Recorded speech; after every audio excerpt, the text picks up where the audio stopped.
Hello, my name is Alex. I make £23,000 in a year as a hardware test engineering intern. What does this mean? This number probably doesn't mean much.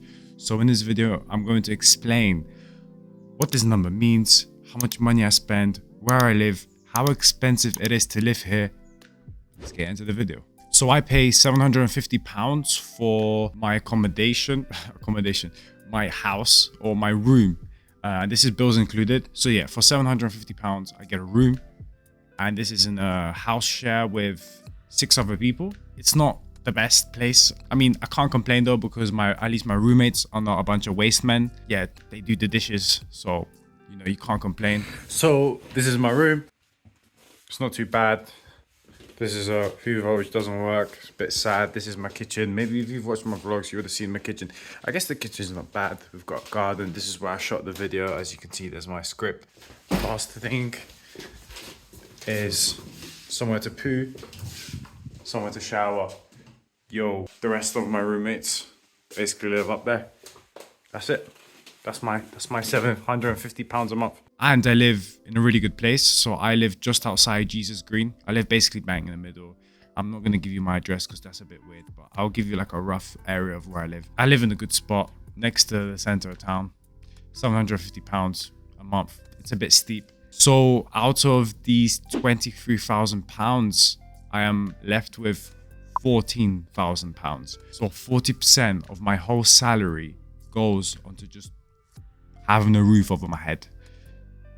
It's a bit mad. Next, let's talk about the expenses for my health and well-being. I think this is a very important part of everyone's life, and I think a significant amount of money should go into this. First expense there is my gym. So I paid around £300 for my gym, which was really cheap, but let me explain how. So my gym, I think, is one of the only gyms in Europe that you can pay with Bitcoin. And when you pay with Bitcoin, it's much cheaper, like by £100. So that's massive. I'm very happy with that. So big up Bitcoin, big up RP Fitness, saving pounds for me. The only problem with it doesn't have a sauna. It's kind of this weird thing where gyms in the UK don't have saunas. I don't know why. When it comes to food, I spend fairly little considering the fact that I eat around 120 grams of protein a day. And that is because of this one really cool thing about my job. And it's that they give me food. They give me food every single lunchtime. And now I get to even load up my plate myself. So that's serious stuff. Like I get serious calories during that lunchtime. So I'm very happy about that. And because of that, I spend only around £25 a week. Most of that £25 is just more protein. So yeah. So for 52 weeks, that will sum to 1.3k, I think. Yeah, I'm just checking my notes. I think 1.3k. So in total, in the health and well-being department, come out to like around 1.6k. So from 14k, I'm down to 12.4k. So this is around 7% of my salary. Next is travel. A massive part of my life. I am very glad that I travel a lot, and I'm really good with it. I don't spend much money on that either. As you can see, I'm a fairly frugal person. I try not to spend a lot of money because I'm broke, and yeah, half my money goes on this fucking house. So throughout my internship, I visited Poland, Spain, Switzerland, Spain. I went to Warsaw, Granada, Zurich, Tenerife. I'm not sure.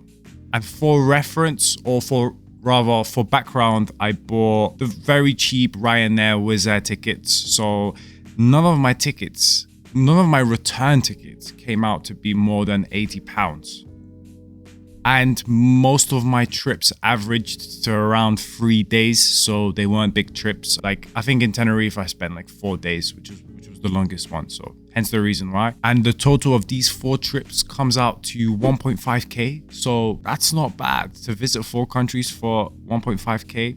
You can't complain about that. And that comes out to be around 6% of my salary. Now I'm down to 10.9k.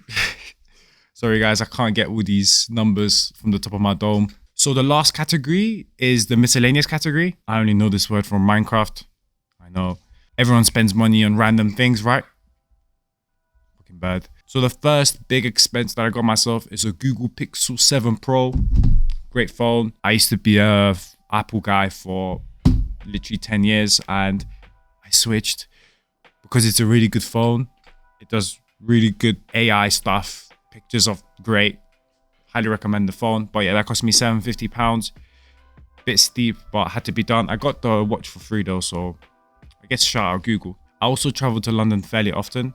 So I don't know if you can hear, but I'm from London. My family lives in London, so I go to visit them around once a month. The return tickets are around £30. So in a year, I spend around £360 on train tickets.